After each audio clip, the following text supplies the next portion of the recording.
कौशल्या दशरथ के नंदन, राम ललाट पे शोभित चंदन।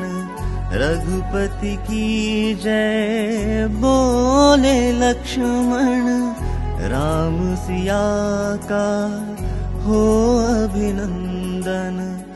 अंजनी पुत्र पड़े है चरण में, राम सिया जपते तन मन में। मंगल भवन अमंगल हारी, द्रबहु सुदशरथ अचर बिहारी। राम सिया राम जय जय राम। राम सिया राम जय जय राम। राम सिया राम जय जय राम। राम सिया राम जय जय राम।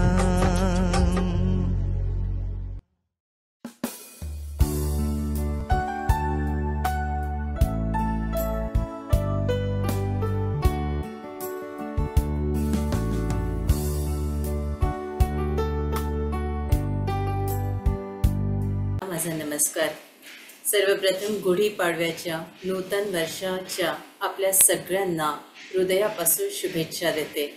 हे वर्ष सुखाचं, शांतीचं, समृद्धीचं आणि आनंदाचं जावो, हीच माझी प्रभूचरणी श्रीरामचरणी प्रार्थना। मास्टर्स, नूतन वर्षी आपण नवीन कार्याचा प्रारंभ करतो। मग आज काय करणार? तर माझ्या मागे आपल्याला कोण दिसतंय? तर माता सीता आणि त्यांचे 2 मुलं लव आणि कुश।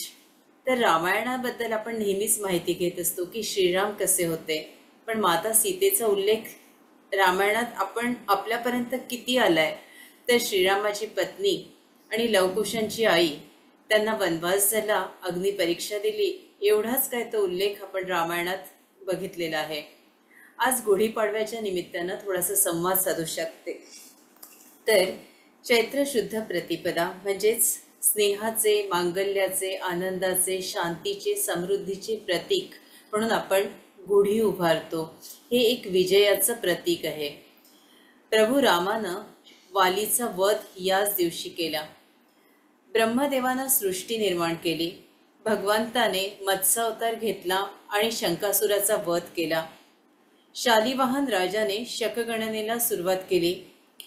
मातीचे सैन्य उभारून 6000 मातीचे पुतळे त्यांनी तयार केले होते आणि त्याच्यात प्राण फुंकून सैन्याची निर्मिती करण्यात आली होती। महाभारतात उपरीच्या राजानं इंद्राकडून एक दिव्य काठी प्राप्त केली होती आणि त्याच्यानंतर त्याचा उपयोग त्यांनी गुढीसारखा केला आणि त्याच वेळी अनेक राजांनी रेशमी वस्त्र उभारून, म्हणजे काठीला रेशमी वस्त्र लपेटून हा गुढीपाडव्याचा सण साजरा केल्याचाही उल्लेख आहे। 14 वर्ष वनवास भोगल्यानंतर श्रीराम याच दिवशी आपल्या घरी, आपल्या राजवाड्यात परतले। हाही उल्लेख आपण श्रीरामाच्या रामायणात वाचलेला आहे। आज सीतायनाला सुरुवात करते आहे।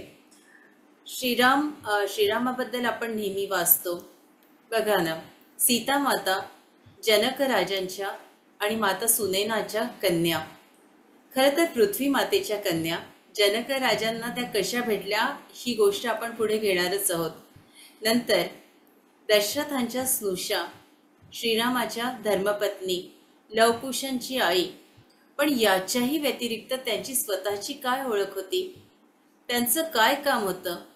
जेव्हा आपण माता सीतेचं योगदान समजावून घेतो, माता सीतेचं चरित्र याचा अभ्यास करतो, तेव्हा आपल्याला अनेक गोष्टी उलगडतात आणि आपल्याला कळतं की माता सीता या श्रीरामापेक्षा सुद्धा कणभर का होईना या श्रेष्ठ होत्या।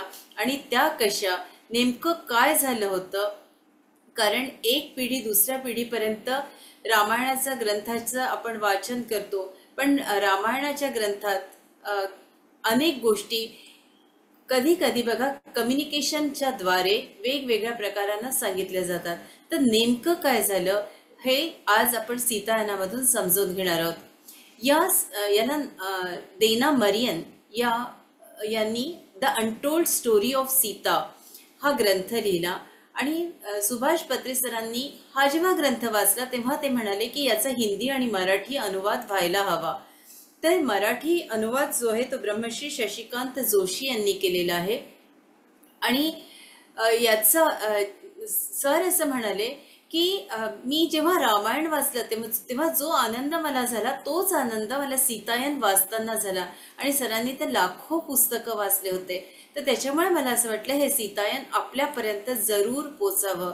हा भाग आम्ही मागे घेतला होता पण व्हिडिओ तेव्हा आम्हाला असे घेता आले नाही आणि त्याच्यामुळे हा भाग दूरपर्यंत पोचला नाही।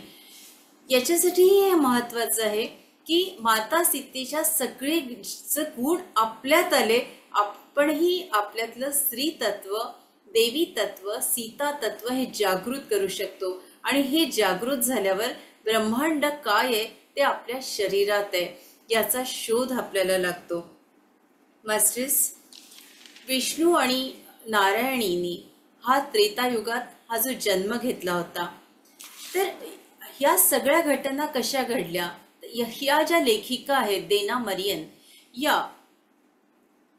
यांनी आपले 2 जन्म हे कसे जनक राजांच्या घरामध्ये घेतले होते आणि नेमका त्यांचा रोल काय होता या सगळ्या गोष्टींचा उल्लेख इथे केलेला आहे। तर महाराज हसवरोमा जनक, त्यांचे पुत्र सिरध्वज जनक आणि नंतर जनक महाराज, म्हणजे 2 पिढ्यांपासून आमच्या कुटुंबाचा संबंध जनक महाराजांशी कसा होता। तर त्यांनी अनेक गोष्टी याच्यात लिहिल्या आहेत की त्या जेव्हा इथे आल्या होत्या, शरयू नदीत स्नान त्यांनी केलं तेव्हा त्यांना सारखे आवाज येत होते आणि ते आवाज खूप परिचित होते। ते आवाज कोणाचे होते तर त्याच्यानंतर त्या ध्यानी असल्यामुळे, क्रियायोगात पारंगत असल्यामुळे त्यांना हे कळलं की माता सीता आपल्याला आवाज देतात आहेत आणि त्या जेव्हा न्यूयॉर्कला गेल्या तेव्हा त्यांनी सीता मातेशी संवाद साधला आणि या सगळ्या गोष्टी लिहून काढल्या। अशा अनेक आपल्या हिंदू धर्मामध्ये अनेक लोकांनी अशा प्रकारची पुस्तकं लिहिली आहेत, असे ग्रंथ लिहिले आहेत। जसं मी आपल्याला सांगितलं की 1000 सीड्स ऑफ जॉय हे आनंद करुणेश सरांनी सुद्धा याच पद्धतीने पुस्तक लिहिलेलं आहे। तर याच्यात त्यांनी काय लिहिलं आहे, काही माहिती आपल्यापर्यंत पोहोचू शकते की जनक कुटुंबाबद्दल, की हे कुटुंब कसं होतं। तर त्यांनी काही गोष्टी महत्त्वाच्या दिल्यात की कामावरून, पदावरून कधीही भेदाभेद होत नव्हता। ते माणसांचे मन बघायचे आणि रूप नाही असं त्यांनी स्पष्ट उल्लेख केलाय की प्रेमाचं नातं होतं, शांतता होती, सुसंवाद होता, कुठेही संपत्तीचा गर्व नव्हता, अगदी साधेपणातील सौंदर्य, की जसं त्यांनी राजवाड्याची त्यांचे वर्णन असं केलं आहे की तिथे भित्तिचित्र रेखाटलेली होती, खूप सुंदर कलात्मक वस्तू लावलेल्या होत्या आणि मातांना इतकी सौंदर्य दृष्टी होती की माता आपल्या हाताने अनेक वस्तू तयार करून तिथे राजवाड्यात त्यांनी त्या टांगलेल्या होत्या, लावलेल्या होत्या। राजा राणीला मुलबाळ नव्हतं म्हणून तर त्याचंही त्यांनी सांगितलेलं की अनेक साधू संन्यासी तिथे येत आणि यांची सेवा हेच त्यांचं उद्दिष्ट होतं, म्हणजे सकाळपासून रात्रीपर्यंत एक परमेश्वराची सेवा या भावानंच ते सगळ्यांची सेवा करत होते। त्यांनी हे पण ही माहिती दिली की मी 8-9 वर्षांची होती तेव्हापासून या कुटुंबात घरकामाची जेवढी कामं होती, म्हणजे स्वच्छता करणं वगैरे ही कामं मी करत होती आणि त्यांचे वडील सुद्धा हे स्वच्छतेचंच काम तिथे करत। त्यांचं नाव दुष्यंत। जनक महाराजांचे आशीर्वाद घेतल्याशिवाय, म्हणजे जर तिथे जनक महाराज राजवाड्यात असतील तर त्यांना नमस्कार केल्याशिवाय माझे वडील कधीही झोपत नसत, असंही त्यांनी तिथे लिहिलेलं आहे। जनक महाराजांचं वर्णन त्यांनी करताना लिहिलं की ते राजबिंड होते, उंच शरीर, काळेभोर केस आणि ते मागे बांधलेले असत, लांब दाढी, फारसे जेवत नसत, त्याच्यामुळे थोडे सडपातळ होते, नाक असं लांब आणि चेहरा दयाळू। राजमहालात कृतज्ञता भावाला अतिशय महत्त्व होतं, म्हणजे आम्ही जेव्हा आमचं काम करत होतो तेव्हा आम्हाला धन्यवाद दिल्या जायचे, आमच्या कामाची दखल घेतली जायची। एकदा उताणे आपल्या वडिलांबद्दल लिहिते की एकदा माझे वडील थोडेसे म्हातारे झाले होते आणि म्हातारे झाल्यानंतर ते असे उताणे होऊन फरशी पुसायचे। मला मात्र त्याचं फार वाईट वाटायचं की माझे वडील या वयात सुद्धा काम करतात, त्यांनी हे काम करू नये। अरे कुठेतरी त्यांना हाही एक हे होतं की आम्ही उच्च कुळातले आहोत, उच्च जातीतले आहोत, मग माझ्या वडिलांनी हे काम का करावं. कुठेतरी मी हरकतही घेत होती असंही त्या म्हणतात. आणि मग त्या वडिलांना म्हणाल्या, बाबा आपण ब्राह्मण आहोत, तुम्ही हेच काम कित्येक वर्षांपासून करत आहात, आता सोडा ना, तुमच्याकडून हे काम होत नाही. तेव्हा तिच्या वडिलांना खूप वाईट वाटलं, खूप वाईट. आणि त्यांनी तिला अगदी डोळे दाखवले आणि नंतर थोड्या वेळानंतर अतिशय प्रेमाने त्यांना समजावून सांगितलं की अगं तू आपल्या महाराजांकडे बघ ना, आपल्या बाबांकडे बघ ना. बाबा शेत नांगरणीसाठी जातात, दिवस दिवस उन्हात तान्हात फिरतात, शेतकऱ्यांना एकत्र करतात, नवीन नांगरणीची पद्धत समजावून सांगतात, नवीन नांगराचा कसा वापर करायचा हे सांगतात आणि नांगरून दाखवतात. त्यांना कुठे भेदभाव जमतो का ग? ऊन पाऊस ते बघतात का? त्यांना चिंता असते ती शेतकऱ्यांची. थोडंसं आपल्याला हा भाव समजून घ्यायला पाहिजे की राजा जनकांना किती शेतकऱ्यांची काळजी होती, किती प्रेम होतं शेतकऱ्यांना, ते किती महत्त्व देत होते. शेतकरी हा अविभाज्य घटक आहे आणि त्याचं कल्याण व्हावं यासाठी नांगराची निर्मिती त्यांनी केली होती. आणि या नांगराला कसं वापरायचं, तुम्हाला जास्तीत जास्त उत्पादन मिळेल, या गोष्टी ते जनमानसात रुजवण्याचं काम करत होते. म्हणजे जसे साधू संन्यासाची सेवा करत होते, ते केवळ साधू संन्यासाची सेवा आणि ध्यान करून नामजप करून थांबले नव्हते, तर प्रत्येक शेतकऱ्याला संघटित करण्याचं काम त्या काळी जनक महाराजांनी केलं. ही केवढी मोठी गोष्ट आहे. आणि नंतर तिलाही त्यांनी समजावून सांगितलं की जसे जनक महाराज कामात भेदाभेद आणि व्यक्तीत फरक करत नाही, तसा तुला आणि मलाही करायचं नाही. तू हे काम माझ्याकडून शिकून घे आणि जितकं चांगलं करता येईल तितकं तू कर. त्याच्यानंतर अतिशय महत्वाची गोष्ट त्यांनी सांगितली की सेवाभाव हा अतिशय महत्वाचा आहे. ते म्हणाले की जर एखादं छोटंसं काम, आपण म्हणतो ही स्वच्छता योग्य नाही, महत्वाची नाही, असंच तुझ्या मनात विचारायला पाहुणे आलेत, कोणी महाराज आलेत बाहेरचं काम आटपून आणि महाराजांनी बघितलं कुठे काही कचरा पडलाय, तर त्यांना कसं वाटेल. तर हा जो भाव आहे हा सेवा भाव आहे. स्वच्छता ही व्हायलाच पाहिजे. आणि ती कशा पद्धतीने की कुठेही असं त्यांच्या पायाला धूळ लागता कामा नये, या भावानं ते सेवा करीत असत. एकदा काय झालं की तिला खूप राग आला. असंच काहीतरी छोटं मोठं गोष्ट घडली. तिला वाटत होतं आपल्या वडिलांनी हे आता काम करू नये. त्यांना खूप खोकला असायचा, त्रास व्हायचा, कोणी कामाला आलं नाही तर तेही काम ते करत, सगळ्याच प्रकारची कामं करत होते. आणि तिने हरकत घेतली, ती चिडून गेली आणि नंतर ती अगदी रागारागाने जंगलात जाऊन बसली. तिचं नाव मीनाक्षी. तर मग तिची शोधाशोध सुरू झाली की मीनाक्षी कुठे गेली. कारण त्या दिवशी पाण्याची गळती होत होती आणि टाकं असं वर होतं.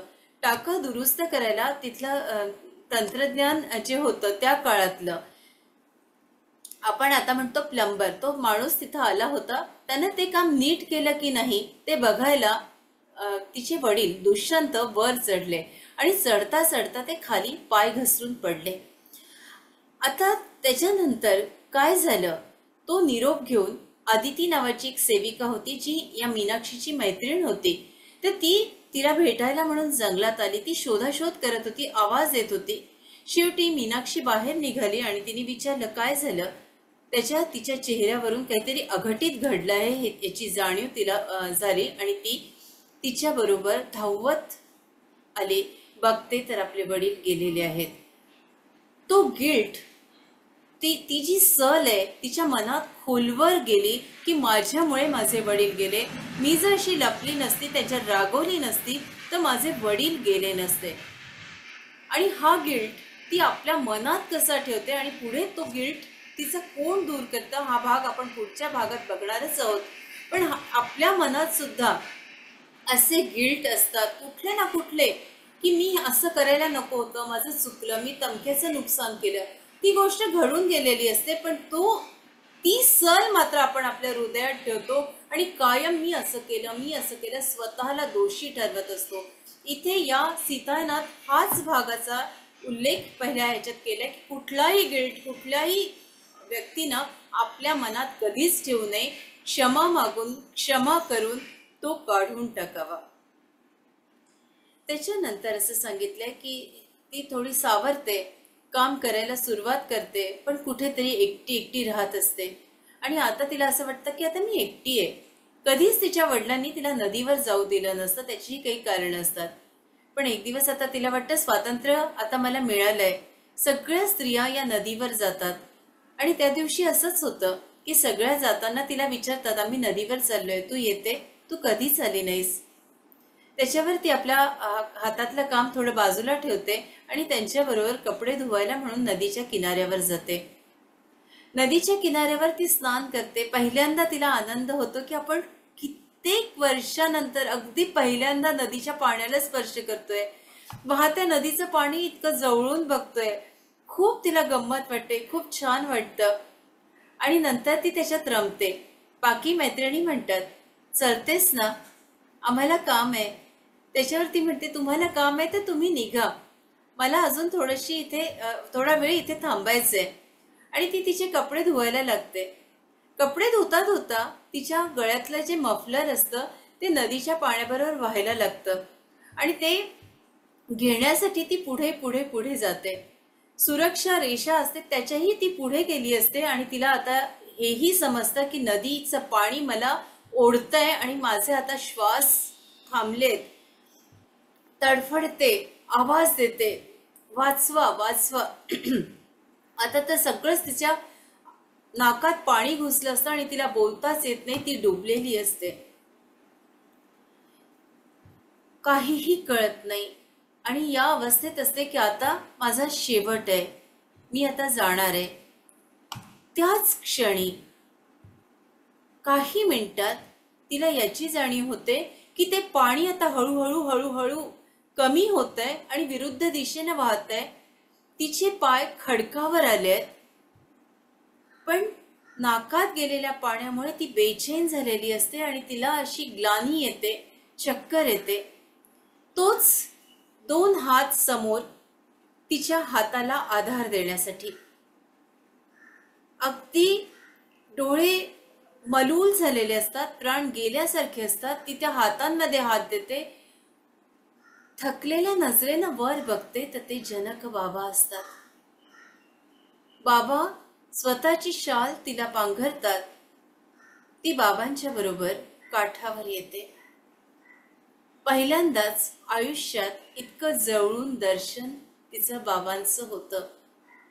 आणि तिला जाणवतं की वडिलांचं प्रेम, वडिलांची ममता काय आहे, त्यांच्या नजरेतून, त्यांच्या स्पर्शातून. आणि नंतर ती ठरवते, मला आता बाबांसाठी जगलंच पाहिजे. आयुष्याला एक नवीन वळण मिळतं. हे जे राज्य आहे, सीतेचं आगमन कसं झालं थोडासा भाग इथे घेते आणि नंतर आपल्या ध्यानाला वळते की राज्यात दुष्काळ पडला असतो आणि सगळ्यांचे खूप हाल होतात.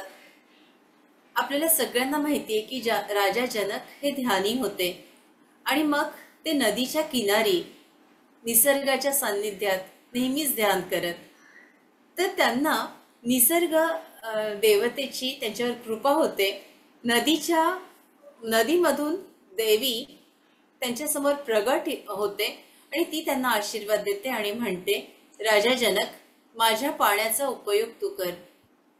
मग ते विचारतात, पाण्याचा उपयोग मी कसा करू, तू तर खूप रोडावली आहेस, हे पाणी शेतीपर्यंत कसं नेऊ. तर मग देवी त्यांना सांगते की तू खंदक खण आणि या माध्यमातून म्हणजे कालवा काढव आणि कालवा काढून हे पाणी तू शेतीपर्यंत पोचव. आणि नंतर ते अशा पद्धतीनं शेतीपर्यंत पाणी पोचवतात. काही वर्ष निघून जातात, पण पुन्हा पाऊस कमी येतो, पुन्हा दुष्काळ पडतो आणि अन्नधान्य आता कमी झालेलं असतं. आपण आपल्या प्रजेला कसं आता जगवायचं, तर ते ठरवतात.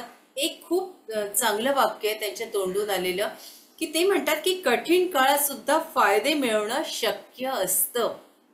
ही गोष्ट आपल्या सगळ्यांसाठी किती महत्त्वाची आहे. की कठीण काळात फायदे मिळवणं शक्य असतं.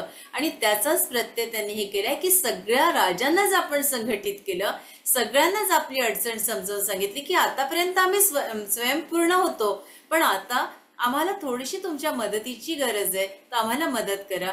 आणि असं म्हणून ते कोसल्याच्या राजा दशरथ यांना भेटतात आणि त्यांना एक मदत मागतात, मला तुमची मदत हवी आहे आणि या बदल्यात माझे कामगार, आमच्या कलात्मक वस्तू तुम्ही घ्या.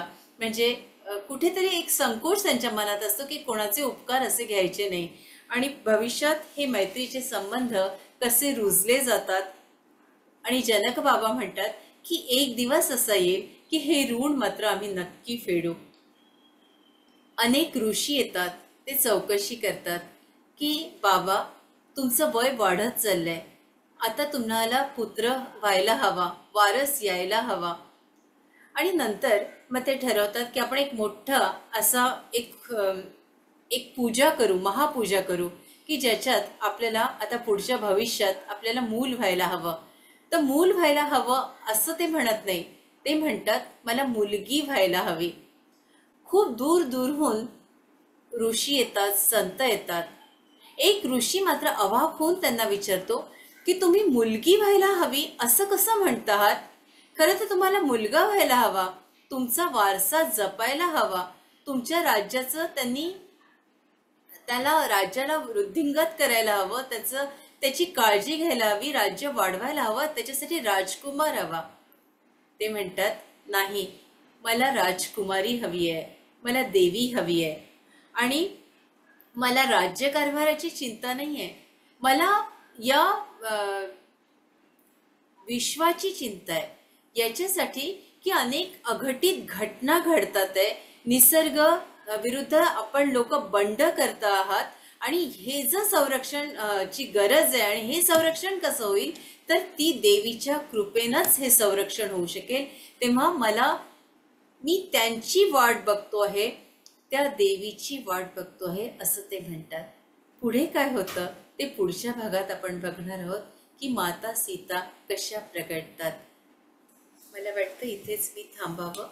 8:52 झालेत आणि ध्यानाकडे आता आपण वळूया. कसं वाटलं हा नवीन प्रारंभ माता सीतेचं? असं सगळ्यांना विनंती करते, आपले अंगठे दिसतात आहे तेवढंच बरं वाटतंय. कम्युनिकेशनची ही पद्धत आपली. मी सगळ्यांना विनंती करते की आपले चष्मे आपण बाजूला काढून ठेवावे आणि खूप छान ध्यानाकडे जावं. ही एक मोठी गोष्ट आज घडते की आपण माता सीतेच्या चारित्र्याचा अभ्यास करतोय.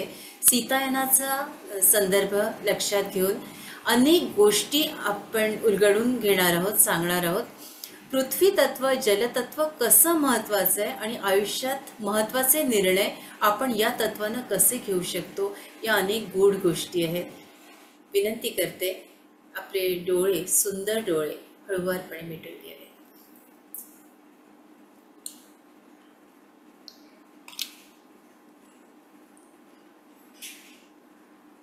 एकदम शांत व्हा मास्टर्स, एकदम शांत.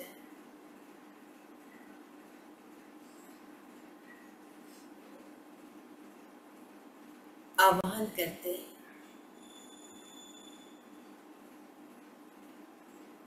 जनक महाराज, माता सुनैना,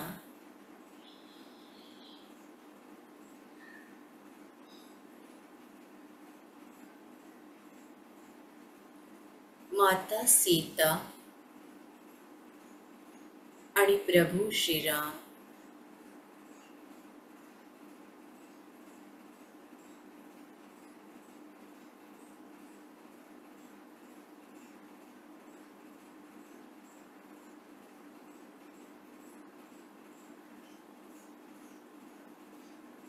संपूर्ण गुरुतत्वाला,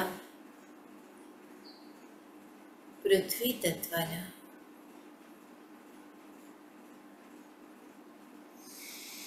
आणि भगवान सूर्यनारायणाला आवाहन करते.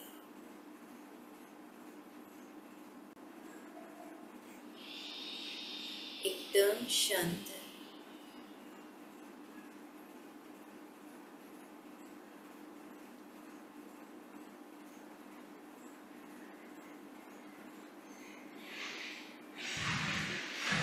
गणेशाला आवाहन करते.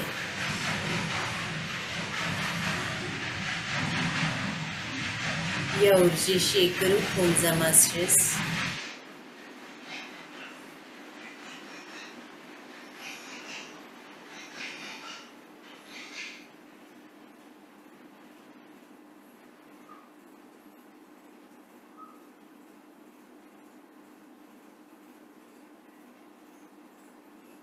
एकदम शांत.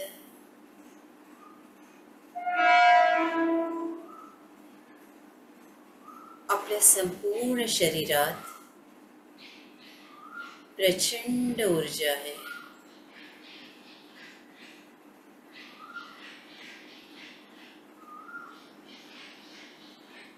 आणि ब्रह्मांडाच्या ऊर्जेशी आपण जोडले गेले आहात.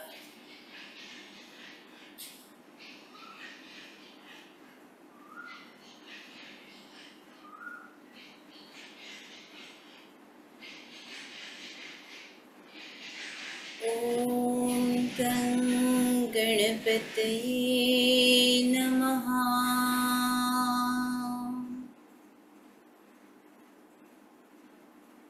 ओम गणपतये नमः.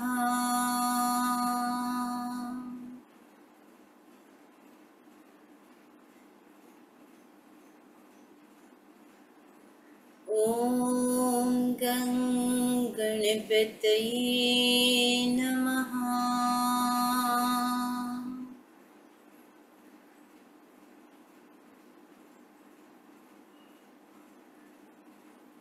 ओम गणपतये नमः.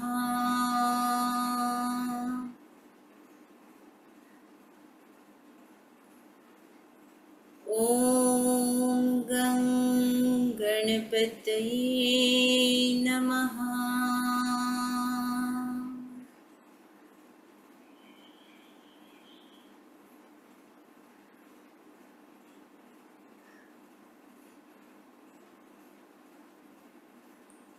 आपल्याला हळूहळू शून्यतेत जायचे मास्टर्स.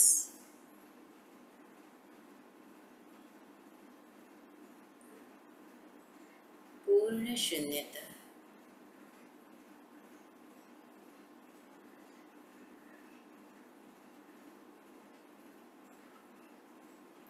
आपल्या शरीराला आपोआप हिलिंग होते. आपल्याला जाणवत असेल ज्यांचे गुडघे दुखतात आहे, ज्यांना कुठे वेदना आहे,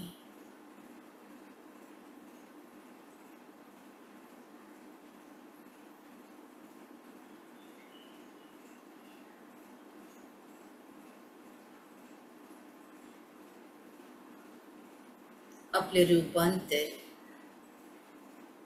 एका प्रकाशात झालेले आहे.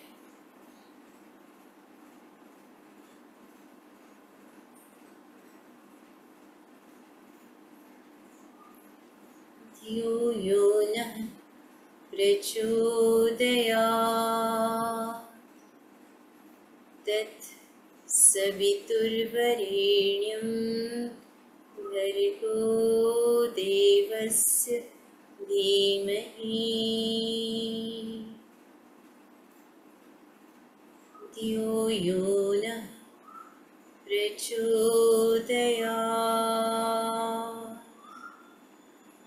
तत् सवितुर्वरेण्यं भर्गो देवस्य धीमहि धियो यो नः प्रचोदयात्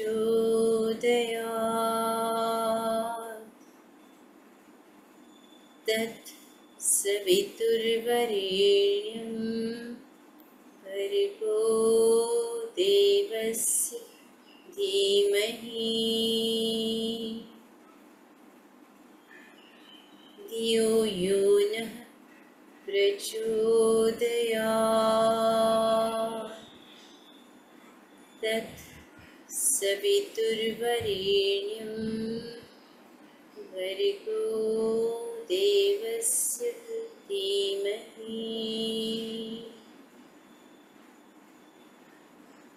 धियो यो नः प्रचोदयात्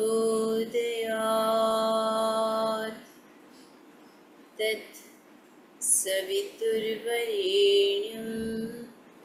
भर्गो देवस्य धीमहि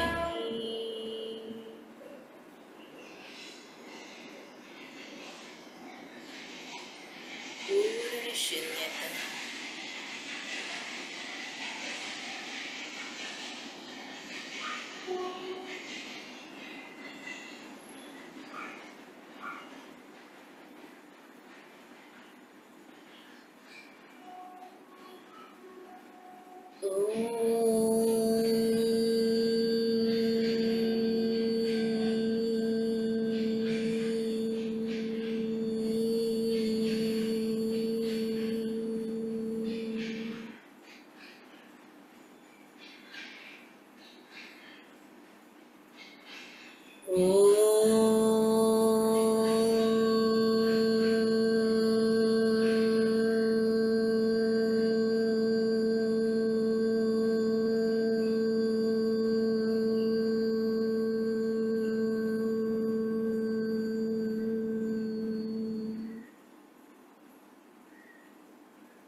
अजून शांत मास्टर्स, अजून शांत.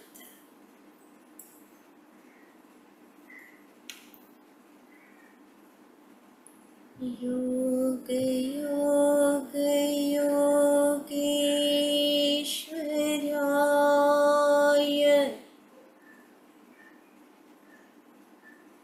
भूत भूत भूतेश्वराय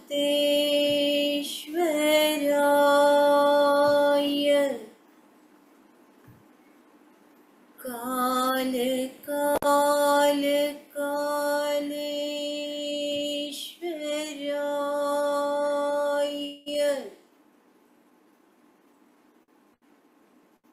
शिव शिव सर्वेश्वराय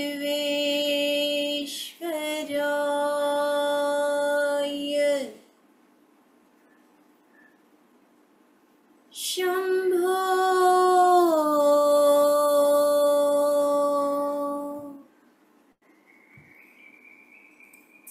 शंभो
जीवन सागर में ओ भैया, जीवन सागर में ओ भैया, नैया सदा बढ़ाए जा, नैया सदा बढ़ाए जा, प्रभु को न बिसराए जा, प्रभु को ना बिसराए जा, राम रमैया गाए जा।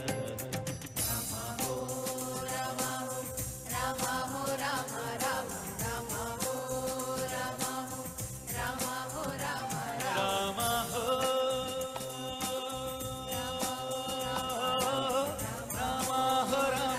राम हो राम हो राम हो राम राम हो सागर में होती हैं लहरें, लहरों में तूफान, लहरों में तूफान, जीवन में सुख दुख जो आए वो भी ऐसा जान, वो भी ऐसा जान, सुख और दुख के इस झूले में, और दुख के इस झूले में, सुख और दुख के इस झूले में, और दुख के इस झूले में, मस्ती सदा बनाए जा, मस्ती सदा बनाए जा, प्रभु को न बिसराए जा, प्रभु को ना बिसराए जा, राम रमैया गाए जा। रामा हो रामा हो रामा हो रामा राम रामा हो रामा हो रामा राम, दीपक ने काली रातों से डरना ना जाना, डरना ना जाना, माया जंजालों में भी तू कभी न घबराना, तररारा, कभी ना घबराना,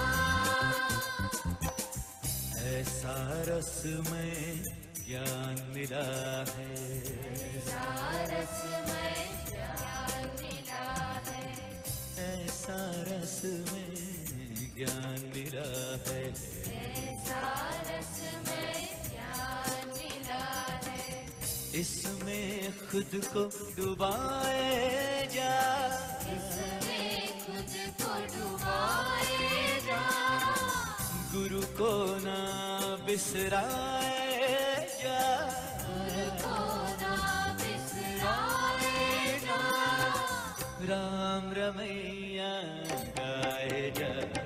राम हो राम हो रामा हो रामा राम रामा हो रामा हो रामा हो रामा राम हो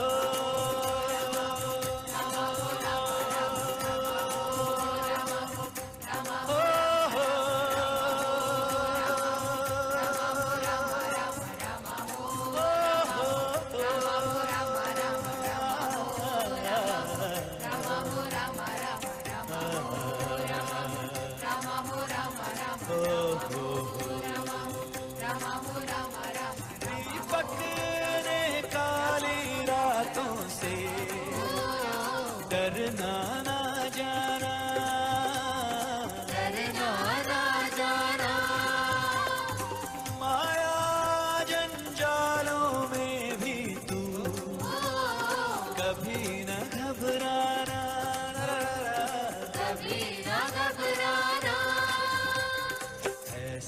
रस में ज्ञान मिला है, ऐसा रसमय ज्ञान मिला है, इसमें खुद को डुबाए जा, इसमें खुद को डुबाएगा, गुरु को ना बिसराए जा, गुरु को ना बिसराएगा। राम रमैया गाए जा, राम हो राम हो राम हो राम राम राम हो राम हो राम हो राम राम राम हो राम हो राम हो राम राम राम हो राम हो राम हो रामा हो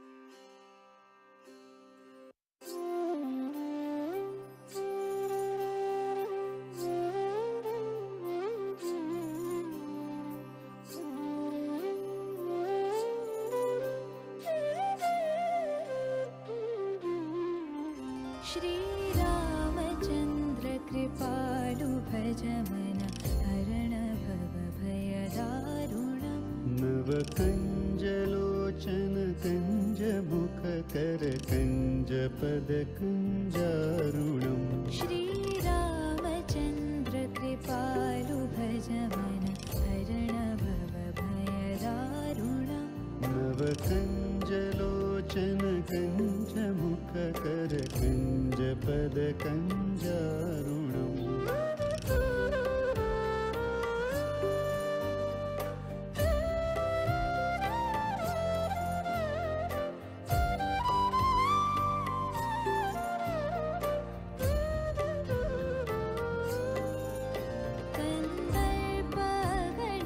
कन्दर्पगणितमितछवि नवनीलनीरदसुन्दरम् कन्दर्पगणितमितछवि नवनीलनीरदसुन्दरम् पटपीतमानहु तडितरुचिशुचिनूमि जनकसुतावरम् श्रीरामचन्द्र कृपालु भज मन हरण भव भयदारुणम् नवकञ्जलोचन कञ्जमुखकर कञ्जपदकञ्जारुणम्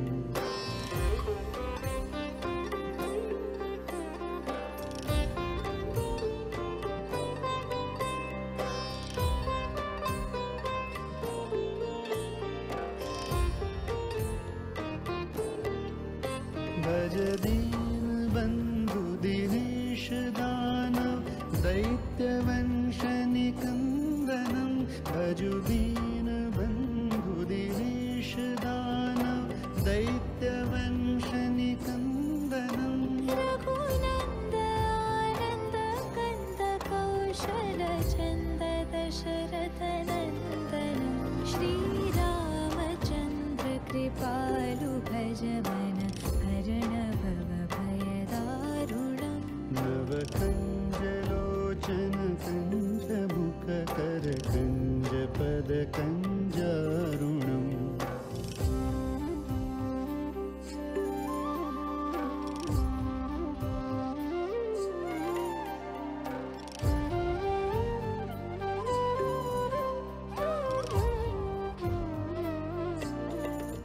शिरमुकुटकुण्डलतिलकचारु उदारु अङ्गविभूषणं शिरमुकुटकुण्डलतिलकचारु उदारु अङ्गविभूषणम् आजानुभुज शरचापधर सङ्ग्रामजितकर दूषणम् श्रीरामचन्द्र कृपालु भज मन हरण भव भयदारुणम् नवकञ्जलोचन कञ्जमुखकर कञ्ज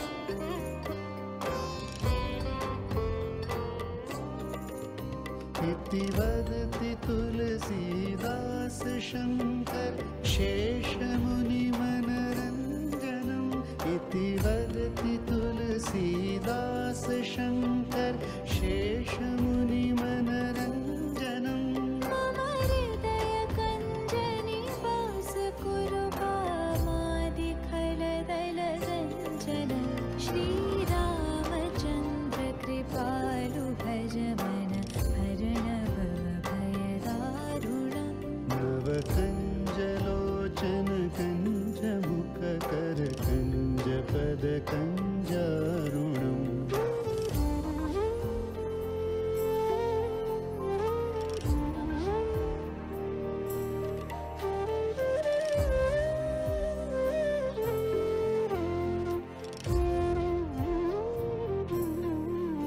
मनुजाहि राज्य उमिलहि सो वर सहज सुंदर सावरो करुणानिधान सुजानशील स्नेहजानत रावरो एहि भांति गौरी असीस सुनसिय सहित हिय हर्षित अली तुलसी भवानी पूजि पुनि पुनि मुदित मन मंदिर चली श्री रामचंद्र कृपालु भज मन हरण भव भयदारुणम् नवकञ्जलोचन कञ्जमुखकर कञ्जपद कञ्जारुणम् श्रीरामचन्द्र कृपालु भज मन हरण भव भयदारुणम् नवकञ्जलोचन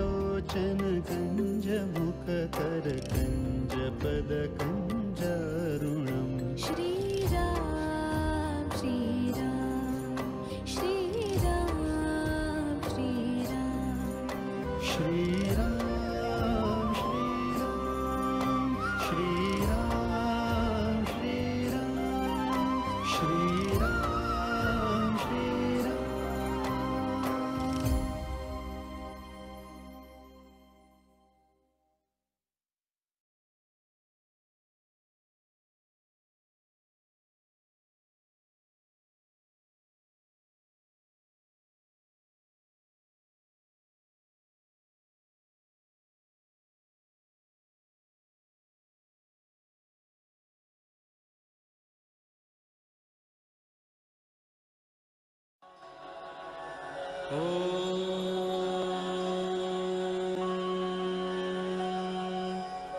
पूर्णमदः पूर्णमिदं पूर्णात् पूर्णमुदच्यते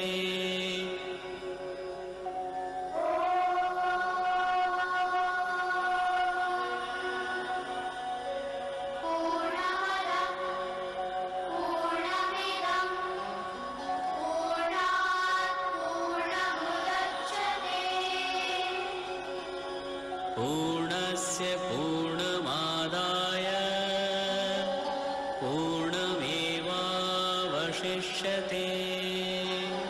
ॐ शान्ति शान्ति शान्तिः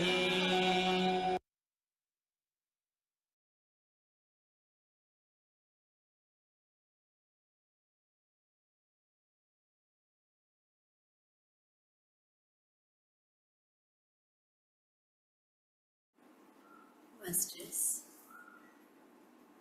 एक अद्भुत अनुभूती आपण सगळ्यांनी घेतलेली आहे.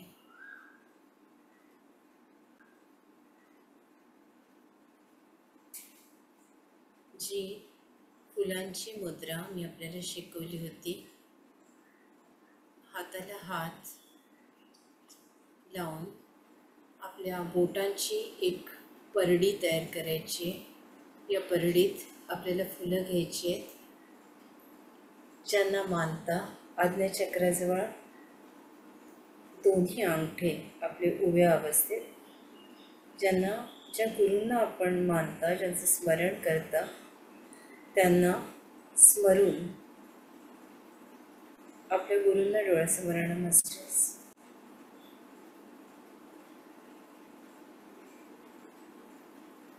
आणि सुगंधी फुलांनी भरलेली ही परडी आपल्या हातात आहे, आपल्या उंजळीत आहे. सहस्राराला स्पर्श करा आणि गुरूंच्या चरणी आपण वाहूया. संकल्प करा मास्टर्स, आध्यात्मिकतेच्या अत्युन्नत स्थानावर मी पोचलो आहे किंवा मी पोचले आहे.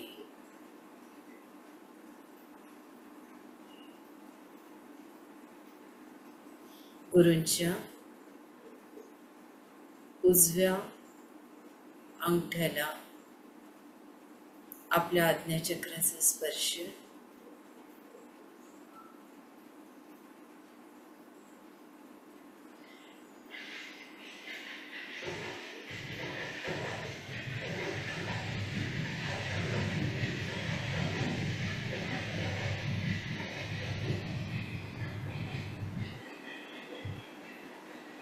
याच क्षणी आपल्या आज्ञाचक्रात एक विलक्षण गतीने आज्ञाचक्र फिरते याची जाणीव अनेकांना झाली असेल.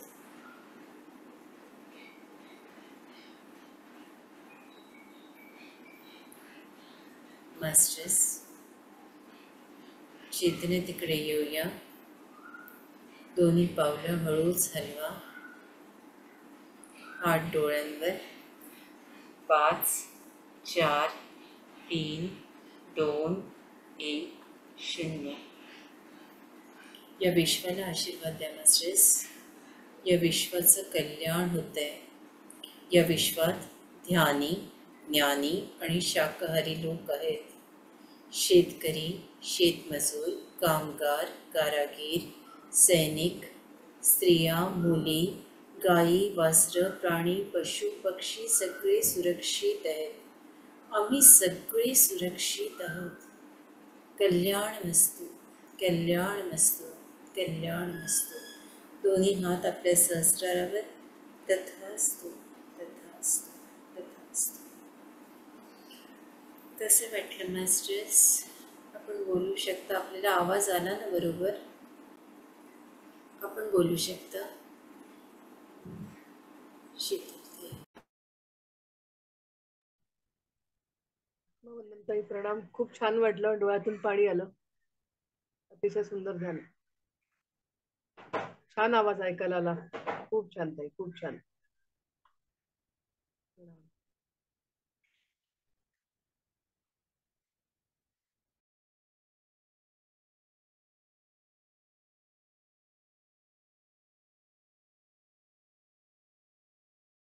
ताई आपला आवाज येत नाही आहे. शीतलताई.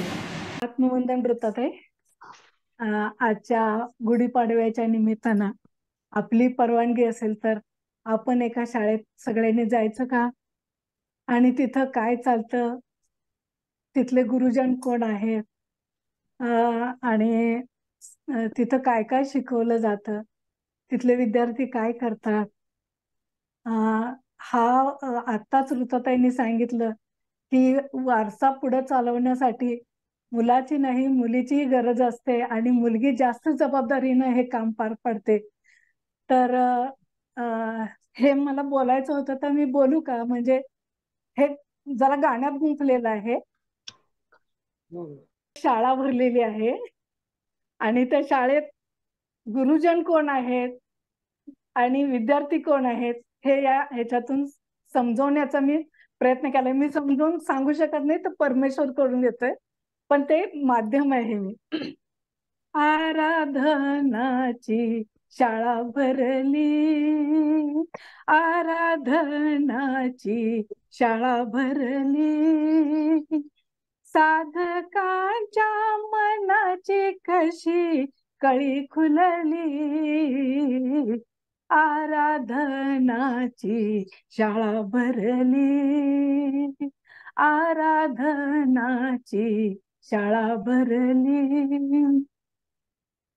अनघाताई आणि ऋताताई, अनघाताई आणि ऋताताई, कन्यारत्ने पुष्पमालांची, कन्यारत्ने पुष्पमालांची, पुष्प मालांची प्रभाकरांचा वारसा चालविती प्रभाकरांचा वारसा चालविती संस्कार केलेत उषा आजीनी आराधनाची शाळा भरली आराधनाची शाळा भरली अनघाताईंच्या साधना लय भारी अनघाताईंच्या साधना लय भारी ध्यानात नेतात लोक लोकांतरी ध्यानात नेतात लोक लोकांतरी पितृलोकी कधी नागलोकी पितृलोकी कधी नागलोकी मनसा देवींचे दर्शन घडविती आराधनाची शाळा भरली आराधनाची शाळा भरली ऋताताईंचे संत कथन ऋताताईंचे संत कथन उभा राहतो प्रसंग समोर उभा राहतो प्रसंग समोर ओघवत्या भाषेचा आविष्कार ओघवत्या भाषेचा आविष्कार रोमांच उठतात सर्वांगावरी आराधनाची शाळा भरली आराधनाची शाळा भरली आराधनाचे नारी अन नर आराधनाचे नारी अन नर साधनेत राहती सदा निरंतर साधनेत राहती सदा निरंतर सारे आहेत प्रगती पथावर सारे आहेत प्रगती पथावर मोक्ष मागूया शिवचरणी आराधनाची शाळा भरली आराधनाची शाळा भरली साधकांच्या मनाची कशी कळी खुलली आराधनाची शाळा भरली आराधनाची शाळा भरली आराधनाची शाळा भरली शाळा भरली शाळा भरली वा वा वा वा खूप छान शीतलताई. खूप छान अर्थपूर्ण, अर्थपूर्ण. खूप छान खूप छान खूपच छान. खूप छान आहे ताई मनापासून धन्यवाद शीतलताई खूप सुंदर ह्याच्यात अनघाताई ऋताताई ह्याच्यामध्ये काही चेंज करायचा असेल तर तसं सांगा मला त्यांनी खूप सुंदर लिहिलं आपण खूप खूप धन्यवाद तुम्ही करून घेणारे आहात ताई मी काही नाही करत कोणी नाही मी पण शाळा वगैरे मला वाटतं इथे सगळेच शिक्षक आहे कारण आम्ही पण तुमच्याकडून शिकतच असतो रोज नाही आम्ही स्वतःला विद्यार्थी समजतो तुमचे असं काही नाही इथे कोणी तसं शिक्षक नाही सगळे शिक्षक आहे बोलू शकता आपण पण हे तुमची प्रभाकरांचा वारसा तुम्ही पुढे नेताय ना हो खरंय रोहिणीताई, दादांचा वारसा नेताय ना पुढे धन्यवाद ताई खूप धन्यवाद रोहिणीताई होय का? हा येतोय हो, हो. बोला. हा, नमस्कार. आजचं ध्यान खूप सुंदर झालं आणि आजची जी नवीन वर्षाची सुरुवात आहे ती आपण फारच सुंदर केली आहे. यापूर्वी आपल्या तोंडून सीतायन ऐकलंय, रममाण झालेलो आहेत त्याच्यामध्ये पूर्णपणे. तर नवीन लोकांना ते तुमच्याकडून ऐकायला मिळणार आहे, खूप आनंद वाटला. खरंच सुंदर आहे ते. आणि तुमच्या तोंडून ऐकणं तर आणखीन कुठला योग आहे मला सांगता येणार नाही, मधुर योग आहे म्हणावं लागेल. फारच छान सगळ्यांना ऐकायला मिळणार आहे. सर्वांनी अवश्य ऐका. आणि माझा आवाज आपल्यापर्यंत पोहोचला हे मला बरं वाटलं. मला जरा भीती वाटत होती आता उद्याचं माझं मग कसं होणार जर माझाच आवाज ऐकू नाही गेला तर काय करणार. मी छोटा प्रयत्न केला आहे. पाहूयात कसं काय होतंय ते. खूप खूप धन्यवाद, कोटी कोटी प्रणाम आणि सर्वांना शुभेच्छा. कोणाला बोलायचंय का? मी बोलू? हा बोला, बोला ना ऋषाली ताई. छान झालं होतं ताई, मेडिटेशन आजचं छान होतं. डोळ्यातून असं घळघळ पाणी वाहत होतं. इतकं आणि छान सुंदर असं देवाचं दर्शन होत होतं. ऍक्च्युली ना मी आज उठले, थोडस जायचं होतं ना त्यांना, त्याच्यामुळे ध्यान नाही छान झालं, पण मला हिलिंग होत होतं. एक 10 मिनिटं जे काय लागलं ते ध्यान छान झालं. आणि तुम्हाला गुढीपाडव्याच्या शुभेच्छा. सगळ्यांना नवीन वर्षाच्या अनेक शुभेच्छा. मी आपली रजा मागते. धन्यवाद. हा दिवस खूप जय आनंदात जावो. श्रीराम. जय श्रीराम. जय श्रीराम ताई. जय श्रीराम.